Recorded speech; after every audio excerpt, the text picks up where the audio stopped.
আজকে ধর্ষণ বিরোধী মঞ্চের পক্ষ থেকে আমাদের সন্তান সম মেয়েরা, আমাদের বিভিন্ন বিশ্ববিদ্যালয় কলেজের ছাত্রীরা আমাদের কাছে এসেছিল। আমাদের ঢাকা বিশ্ববিদ্যালয়ে অনেকে আছেন, অন্যান্য বিশ্ববিদ্যালয় কলেজেরও আছেন। আজকে ওনারা আমাকে যে সমস্ত কথা বলেছেন, এটা তো আসলে আমার নিজেরও মনের কথা। ওনাদের যে ক্ষোভ, দুঃখ, কষ্ট, তারপরে যে প্রত্যাশা সরকারের কাছে, সেটা তুলে ধরেছেন।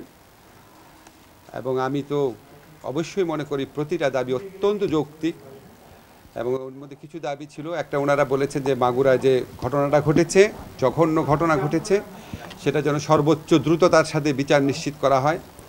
আমরা ওনাদেরকে আশ্বস্ত করেছি। আমি আপনাদের জানাতে চাই, পুলিশ অলরেডি ওই আসামি যারা আছে মাগুরার ঘটনায়, তাদের অলরেডি ডিএনএ স্যাম্পল কালেক্ট করেছে গতকাল। সেটা আমি ওনাদেরকে জানিয়েছি, এবং এটার বিচার কার্য কোনো রকম কাল বিলম্ব না করে দ্রুত এবং ন্যায় বিচার যেন করা হয়, সেই লক্ষ্যে আমাদের একটা বিশেষ নজরদারি থাকবে, এটা ওনাদের বলেছি। ওনারা বলেছেন ধর্ষণ বিরোধী সব মামলার ক্ষেত্রে যেন এরকম পদক্ষেপ নেওয়া হয়, আমরা বলেছি সাধ্যমতো চেষ্টা করব। ওনারা বলেছেন, একটা বিশেষ দাবি করেছেন শুধু ধর্ষণের মামলার বিচারের জন্য একটা স্পেশাল কোর্টের কথা বলেছেন। তো ধর্ষণের মামলার বিচার এখন হয় নারী এবং শিশু নির্যাতন দমন আদালতে, কিন্তু সেখানে ধর্ষণের মামলা ছাড়াও আরও অনেক অপরাধের বিচার হয়, যে জন্য ওইখানে একটা আপনার ব্যাকলগ হয়ে থাকে, মামলা পরিচালনার ক্ষেত্রে বিলম্ব হয়। আমি ওনাদের কথা সহৃদয়তা শুনেছি, যৌক্তিকতা আছে স্বীকার করেছি, এবং এই লক্ষ্যে আমাদের যা করণীয় আছে, আমার তো একা সিদ্ধান্তে হবে না, উপদেষ্টা পরিষদে আলোচনায় বিষয়টি তুলব এবং যথাসাধ্য চেষ্টা করব যে এই ব্যাপারটা এক্সপ্লোর করে এটা করা যায় কিনা, করা গেলে যত দ্রুত সম্ভব করার ক্ষেত্রে। গণ অভ্যুত্থানে আজকে যে আমাদের ছাত্র জনতার যে বিজয় হয়েছে, যে ঐতিহাসিক আন্দোলনের মধ্যে দিয়ে আমরা শেখ হাসিনা সরকারকে বিতাড়িত করতে সক্ষম হয়েছি, ফ্যাসিস্ট সরকারকে, আমি বিশ্বাস করি এটার মূল কৃতিত্ব আমাদের মেয়েদের, এটার মূল কৃতিত্ব মেয়েদের। কেন আমি আপনাদের ব্যাখ্যা করে বলি।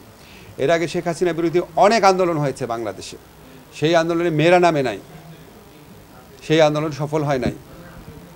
কিন্তু এই আন্দোলনটা সূচনা করেছিল, আমি নিজের চোখেই দেখেছি, যে তুমি কে আমি কে, রাজাকার রাজাকার, কে বলেছে স্বৈরাচারের, তো তোমরা মিছিল করেছিলে প্রথম।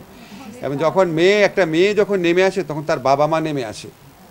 একটা ছেলে নামলে তার বাবা মা নামে না, একটা মেয়ে নামলে তার বাবা মা নেমে আসে। এবং আজকে এই মেয়েদের অর্জিত বিজয়ের পরবর্তী দেশে আজকে আমাদের মেয়েদেরকে যেভাবে আক্রমণ করা হচ্ছে বিভিন্ন গোষ্ঠীর থেকে, এবং যেভাবে ধর্মের অপব্যাখ্যা দিয়েও তাদের উপর আক্রমণ করা হচ্ছে, আমরা এটার বিরুদ্ধে জিরো টলারেন্স নীতি গ্রহণ করেছি। এর আগে আপনারা দেখেছেন আমাদের সরকারের পক্ষ থেকে বলা হয়েছে যে আমরা কোনোভাবেই কোনো অজুহাতে কোনো রকম মরাল পুলিশিং করার দায়িত্ব কোনো নাগরিককে দেওয়া হয়নি। বাংলাদেশের কোনো আইনে এই অধিকার কাউকে দেওয়া হয় নাই।